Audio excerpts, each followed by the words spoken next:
Bueno, pues hola, muchas gracias a Mi Tierra Televisión por permitirme dirigirme a ustedes durante un tiempo, esperemos que prudencial para lo que tengo que contar.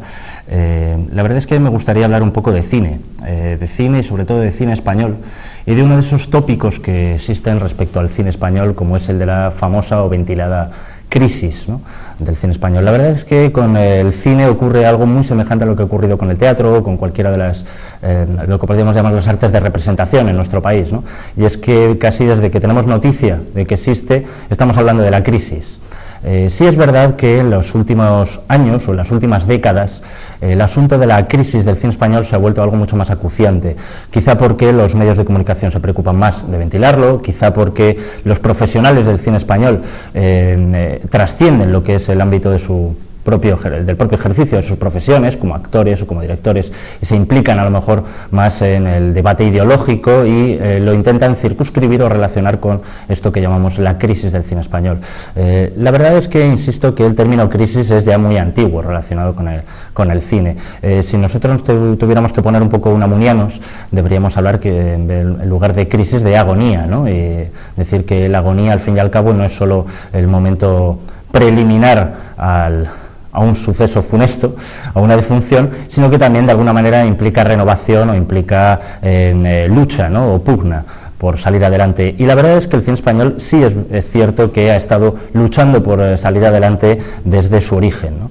En el cine español estamos acostumbrados también, porque mediáticamente estamos muy mal educados, creo yo, a defenderlo a capa y espada en la cuestionable idea de que es absolutamente fabuloso, fantástico, incuestionable, y que todos aquellos que trabajan en el mismo son poco menos que genios en potencia y en acto. Y lo cierto es que si lo observamos de una manera un poco más fría y analizamos históricamente lo que ha sido pues el devenir de 100 años de cine español, deberíamos convenir que el cine como arte, al menos, no es ni mucho menos tan representativo en la cultura española como haya podido serlo la literatura o las artes plásticas o algunas otras artes en general, ¿no? Lo cual no quiere decir que el cine español sea ni mucho menos detestable ni despreciable, ¿no? Ha habido grandes momentos en la historia del cine español, ha habido grandes nombres, los hay, pero de cualquier forma lo que sí hay es una trayectoria muy irregular. Y hay una trayectoria muy irregular porque en lugar de hablar de la crisis del cine español, tal vez deberíamos hablar de una sucesión continua de crisis, cada una de ellas motivadas por circunstancias políticas, por circunstancias económicas y fundamentalmente por circunstancias industriales muy diversas, ¿no? Este es un defecto también muy característico de nuestra historia reciente, ¿no?, que es la de vincular cualquier tipo de crisis en un ámbito creativo, en un ámbito cultural, a las circunstancias ideológicas o políticas según cómo vayan soplando, ¿no? La verdad es que las crisis del cine español tienen mucho menos que ver con la política y tienen mucho más que ver realmente con el tejido industrial o con las circunstancias que les han rodeado. Si uno observa, por ejemplo, el cine español mudo, uno ya tiene la primera prueba de lo que decíamos antes, del hecho de que el cine español, aun contando con grandes nombres, no es ni mucho menos tan relevante como puede haberlo sido, al menos tan influyente como puede haberlo sido el cine italiano o el cine francés en el ámbito europeo. por no mencionar el cine estadounidense, que obviamente pues parece que nos ha aplastado en todos los sentidos, ¿no? Pero también en el sentido creativo. Hay grandes nombres, hay gente de gran ingenio en nuestro cine, pero desde luego la evolución ha sido bastante regular. El cine mudo español era un cine más o menos rentable, más o menos productivo, pero un cine en buena medida mimético o a expensas de lo que se hacía en Francia, de lo que se hacía en Italia, de lo que se hacía en otras cinematografías. Por supuesto dio algunos nombres realmente fundamentales, ¿no? Es decir, gente como Segundo de Chomón o gente como Benito Perojo son grandes nombres de nuestro cine. Pero esto no implica el hecho, o no niega el hecho de que esa industria cinematográfica en España, desde luego, estaba en mantillas con respecto a otras cinematografías. Pero realmente, si empezamos a hablar de crisis ya en el cine español, pues si nos queremos poner estupendos o nos queremos poner interesantes, nos gustará mucho hablar de, pues del periodo del régimen franquista, o del periodo de la transición, o del periodo del gobierno del Partido Socialista del año 82 al 96. Pero lo cierto es que la primera gran crisis comienza en el año 31, es decir, comienza con una coincidencia de fechas, como es el advenimiento de la Segunda República y a su vez el advenimiento del cine sonoro.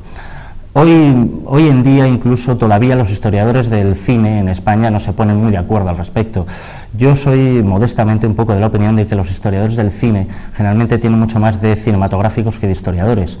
Hay grandes nombres también, por supuesto, en la historiografía cinematográfica, pero también es cierto que todavía estamos muy condicionados por la educación sentimental o las circunstancias ideológicas en las que las vacas sagradas actuales de la historiografía cinematográfica están ejerciendo, ¿no? Y así estas vacas sagradas en muchas ocasiones o bien definen al cine de la Segunda República como un cine absolutamente glorioso, e incluso se le ha dado en llamar como la edad de oro del cine español, lo cual a mí particularmente, y repito desde mi modestia, me parece una denominación cuando menos un tanto exagerada, ¿no? Es decir, que existan nombres como el nombre de Luis Buñuel realizando Un perro andaluz, por cierto en Francia y no en España, no quiere decir que estemos ante la edad de oro del cine español, ni muchísimo menos.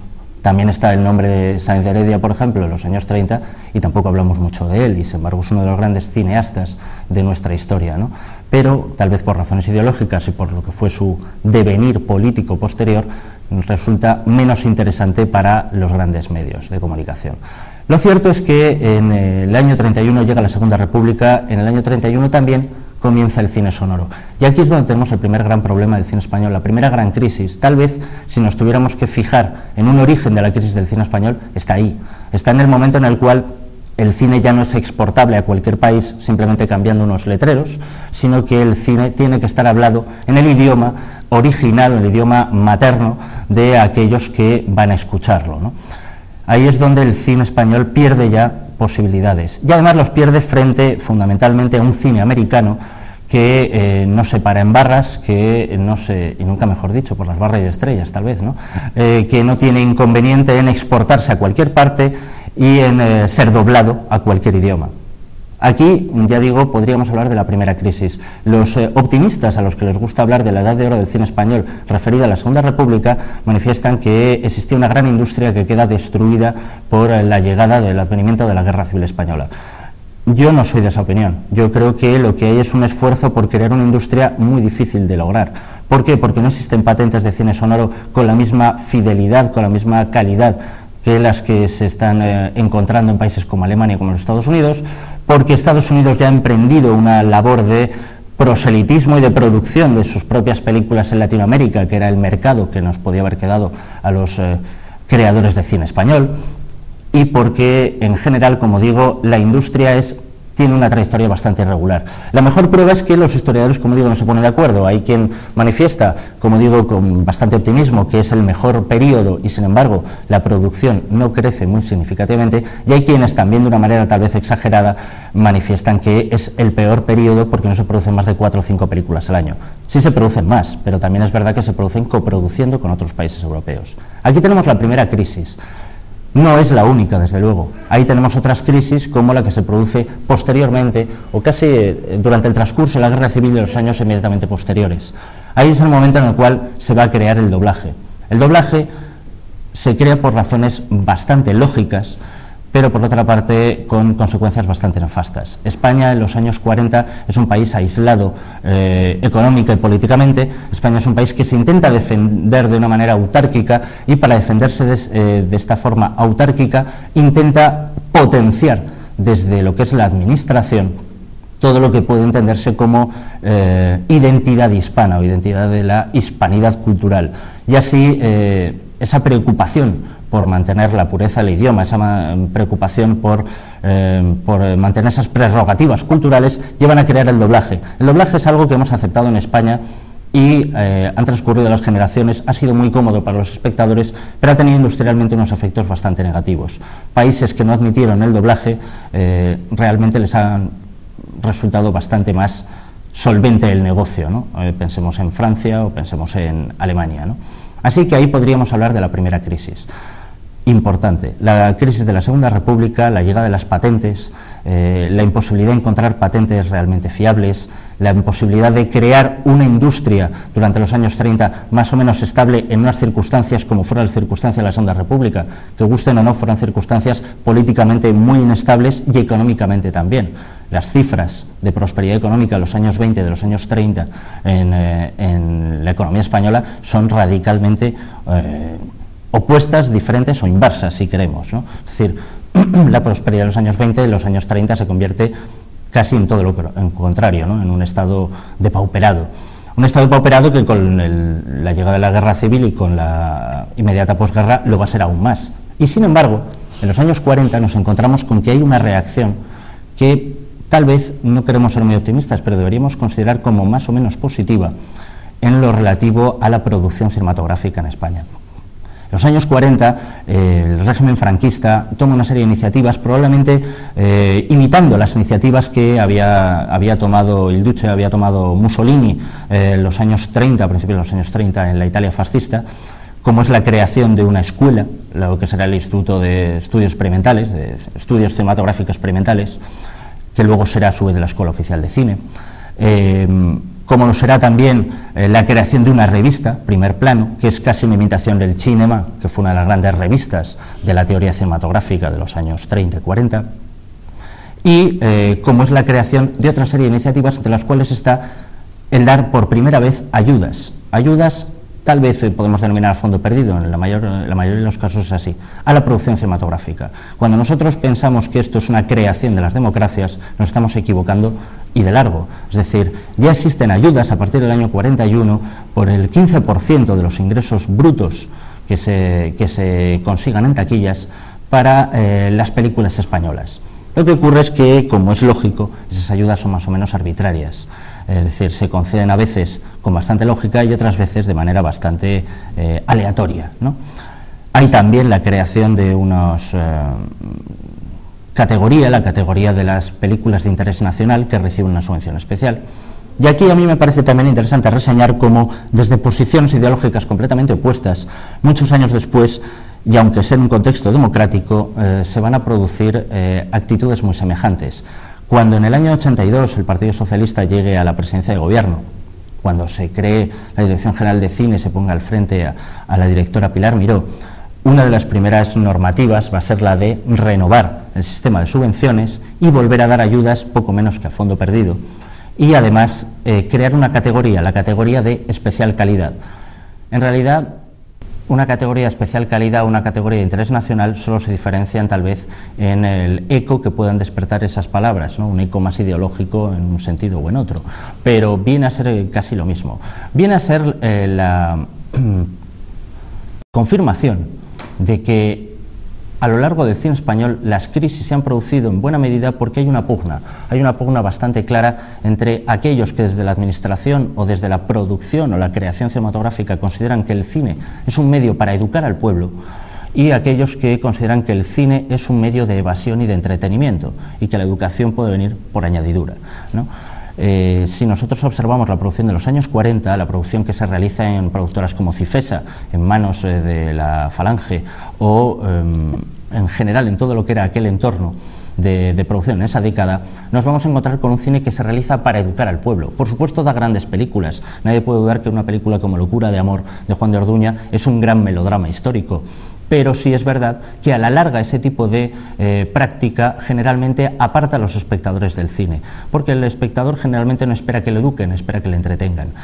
Cuando uno observa lo que ocurrió en los años 80 con el cine español, nos encontramos casi con lo mismo. Es decir, el afán por parte de la administración socialista de crear películas culturalmente relevantes, educativas para el espectador, llevó al final a que el espectador se apartara gritando "va de retro" de las taquillas donde se pudieran adquirir entradas para ver cine español y se cayese, vamos, se precipitase más bien en manos del cine extranjero, especialmente del cine americano. No obstante, a mí me interesaba abundar en esta idea de que las ayudas son algo que ha existido desde hace ya bastante tiempo. Ya digo, ayudas desde el año 41, o bien la cuota de pantalla. La cuota de pantalla es, como probablemente conozcan la mayoría de ustedes, las cuotas de pantalla es un porcentaje que se fija a los exhibidores, a los propietarios de los cines, para que intenten distribuir las películas en sus locales y a lo largo del año puedan lo mismo ofrecer películas extranjeras o películas americanas, llamémoslo por el nombre más preciso, y películas españolas. Esas cuotas de pantalla ya quedaron fijadas en época franquista en lo que se llamaba la ley del 3x1, ¿no? Es decir, una película española por cada 3 películas extranjeras. Si hoy se ha alterado en algo esta norma del 3x1 es porque hemos decidido básicamente que las películas extranjeras tampoco son una amenaza para el cine español, lo son las películas americanas, con lo cual hablamos de 3x1 y en realidad estamos hablando de una película española por cada 3 americanas, ¿no? Ahora, la penetración del cine americano, al contrario de lo que también afirman algunos historiadores, no se produce solo por el hecho de la existencia del doblaje, porque piensen que en los años 40, 50, 60, la multitud de salas que existe en cualquier ciudad, incluso cualquier población medianamente grande, es tal que no hay gran competencia, pero no hay realmente amenaza de que aquel que trabaje en el negocio del cine tenga por qué arruinarse inmediatamente, al menos, ¿no? Es decir, esa amenaza ocurre fundamentalmente a partir de los años 80 y 90.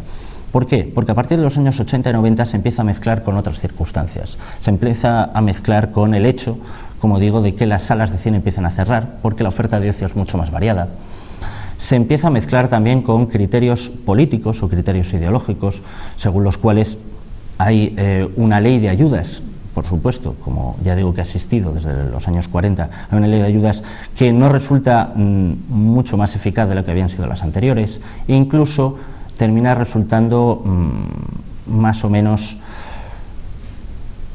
que termina generando, más bien, ciertas animadversiones dentro de determinados sectores de la profesión, ¿no? Es decir, la profesión empieza a dividirse ideológicamente en función de las ayudas que recibe o no recibe. Lo cierto es que probablemente la clave para ventilar este tipo de crisis estaba ya también formulada desde hacía tiempo, desde el año 64 en concreto. En el año 62 hay toda una serie de cambios ministeriales en la administración franquista.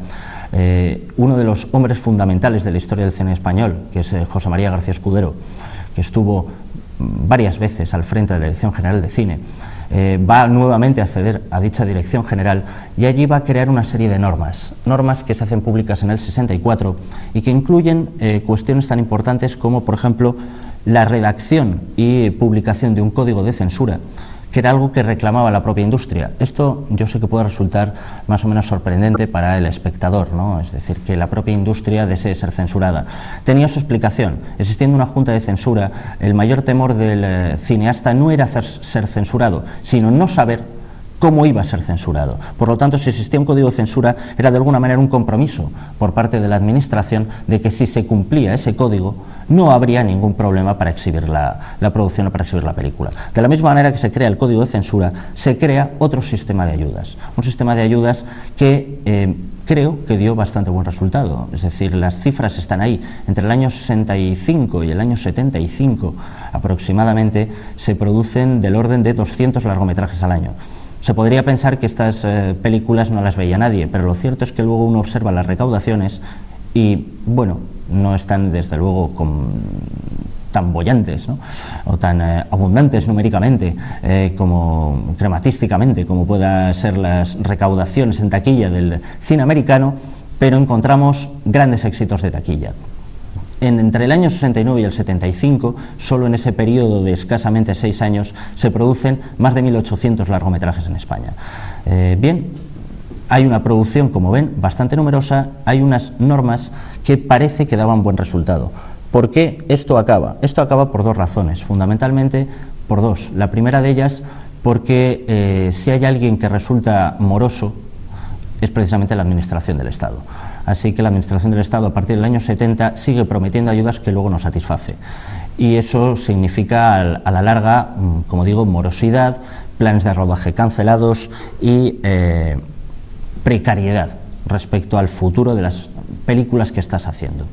Pero es que además se une algo más, se une el hecho de que a partir del año 74-75, según como lo quieran ustedes cifrar, comienza la transición política. La transición política va a generar un boom más o menos artificial de nuevos formatos cinematográficos, de nuevos temas, que en ese momento socialmente pueden ser muy necesarios, pero que andando el tiempo son en realidad flor de un día. Es decir, la gran eclosión del cine documental, el año 75, con producciones que tenían entonces muchísimo público, como podía ser El desencanto de Jaime Chávarri, o Canciones para después de una guerra de Basilio Martín Patino, o El asesino de Pedralbes de Gonzalo Herralde, es decir, documentales muy vistos por el público y que llegan incluso pues casi hasta hasta lo que es el primer gobierno democrático, el gobierno de la UCD, películas como 7 días de enero, Juan Antonio Bardem, películas que mezclan claramente el mensaje político, en ocasiones de signo de izquierdas, en ocasiones de signo nacionalista. Desde luego sería difícil encontrar en ese periodo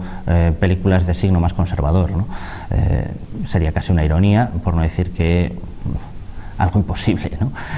Bien, pues en ese periodo estas películas tienen un gran éxito, en algunas de ellas encontramos desde luego grandes rasgos de calidad y sin embargo son flor de un día porque son formatos de alguna manera artificiales, es decir, son formatos o temas practicados por el interés circunstancial del público, pero una vez que ha pasado ese interés circunstancial, una vez que podemos entender que se ha normalizado el sistema democrático y todos sus procesos de elección y gobierno, ¿qué tenemos? Tenemos un cine presuntamente comprometido y en ocasiones realmente comprometido que no interesa al espectador, porque al espectador ya no le interesa el compromiso, lo que le interesa es, una vez más, lo que decíamos antes, el entretenimiento, la acción, aquel cine que sin tener por qué cuestionar si educa o no al pueblo, lo que sí hace es entretenerlo.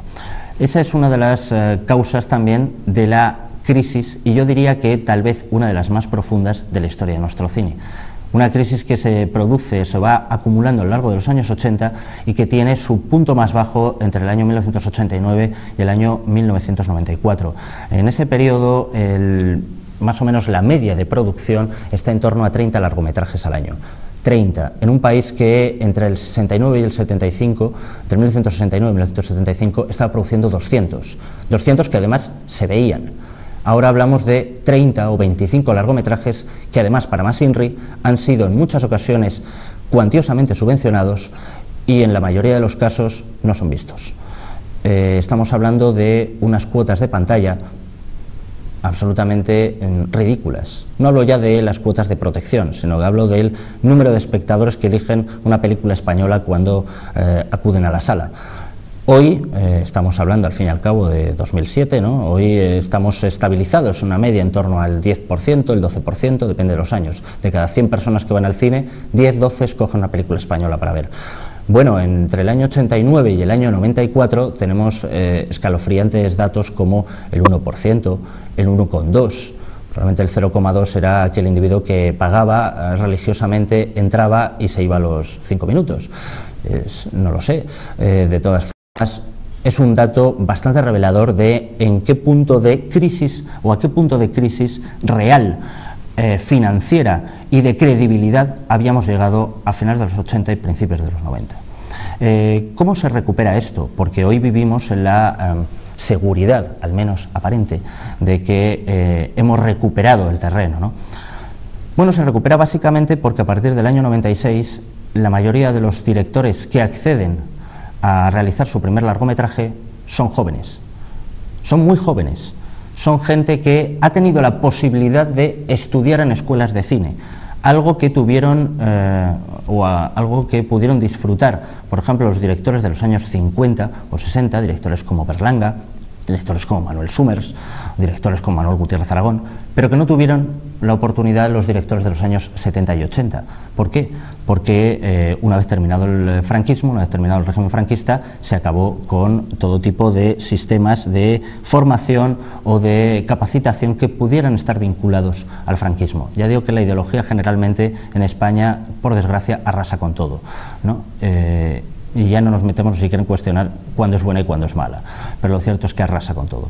Bien, pues en los años 90 nos hemos encontrado con directores jóvenes que han tenido una mayor formación y además con directores que, e incluso en aquellos casos en los cuales se han interesado por realizar un cine social, se han apartado con bastante habilidad, con bastante inteligencia de lo que podemos entender como el cine de compromiso político. Cuando hemos asistido a películas de compromiso político en los últimos años, nos hemos encontrado con que generalmente no disfrutan del interés de la mayor parte de los espectadores. Al espectador lo que le gusta, insisto, es que le entretengan. Por supuesto, se le puede entretener con historias completamente fantasiosas o evasivas, o se le puede entretener con dramas realistas, pero de cualquier manera con dramas realistas o con fantasías que proceden del propio interés del espectador y no de un cine más o menos adocenado o bien por la subvención o bien por el contexto ideológico o bien por las circunstancias en las cuales tomar unas opciones y no otras, aunque a la larga sea perjudicial para el cine, es beneficioso para el cineasta o para el productor en esas circunstancias o en ese momento. Bien, si algo me gustaría transmitirles es un poco, por una parte, la idea o la confianza de que el cine español puede estar en crisis durante 200.000 años más. Si la crisis del cine en España no continúa, no significará que se han arreglado nuestros problemas, pero tampoco significará que hemos fenecido por falta de ideas o de creatividad. Simplemente habremos fenecido porque la propia industria cinematográfica se está transformando. La exhibición del cine hoy es algo condenado a desaparecer. Todos sabemos que los nuevos formatos, los nuevos multicines, las nuevas formas de cine en casa, más pronto o más tarde terminarán desbancando al cine convencional como lo hemos conocido, ¿no? Pero si por algo podemos hablar de continuidad del cine, es porque solo eso puede amenazar realmente a nuestro cine. Nuestro cine sigue produciéndose. No obstante, si hay otra idea que me gustaría transmitirles, es la que insistía yo antes, es la de que debemos tener la idea o la confianza de que si alguien no se equivoca cuando ve el cine español es precisamente el público y que por lo tanto tal vez la industria a lo largo de estos 100 años ha alcanzado el éxito o ha alcanzado al menos medianamente el éxito cuando ha sido capaz de reflexionar y ponerse en el lugar del espectador, es decir, saber qué puede ver el espectador. Esto no quiere decir darle al espectador lo que quiere. Esa es una frase absolutamente sofística y demagógica, ¿no? ¿Por qué? Porque el espectador va a consumir lo que usted le dé, con mayor o menor agrado, pero lo va a consumir igual. Por supuesto, es mejor que usted realice cine positivo, cine interesante, cine artísticamente logrado, que un cine depauperado y pobre, expresivamente. Pero lo que sí debe preocuparle al cineasta, y eso es lo que tal vez en muchas ocasiones a lo largo de nuestra historia los cineastas o la industria no han sabido contemplar, lo que debe preocuparle realmente es qué es lo que el espectador espera ver. Es decir, ¿espera que le eduquen o espera que le entretengan? ¿Espera que le den un barniz ideológico para poder salir a la calle y hablar en el mismo pensamiento, con el mismo pensamiento único que los demás, o espera que le den precisamente alternativas para ser libre, ¿no? Yo creo que el cine, si precisamente se le caracterizó en el pasado como el arte de nuestro tiempo, ¿no? El arte del siglo XX, y en esto no nos vamos desde luego a términos muy conservadores, ¿no? Es una frase de Lenin, si lo es precisamente por la capacidad que tiene para ser espontáneo, directo, rápidamente percibido por el espectador y para ampliar en ese espectador sus cualidades como ser humano, su libertad para escoger y su libertad para poder disfrutar, reflexionar y de alguna manera, en qué medida, no lo sé, pero desde luego en alguna medida también ser feliz.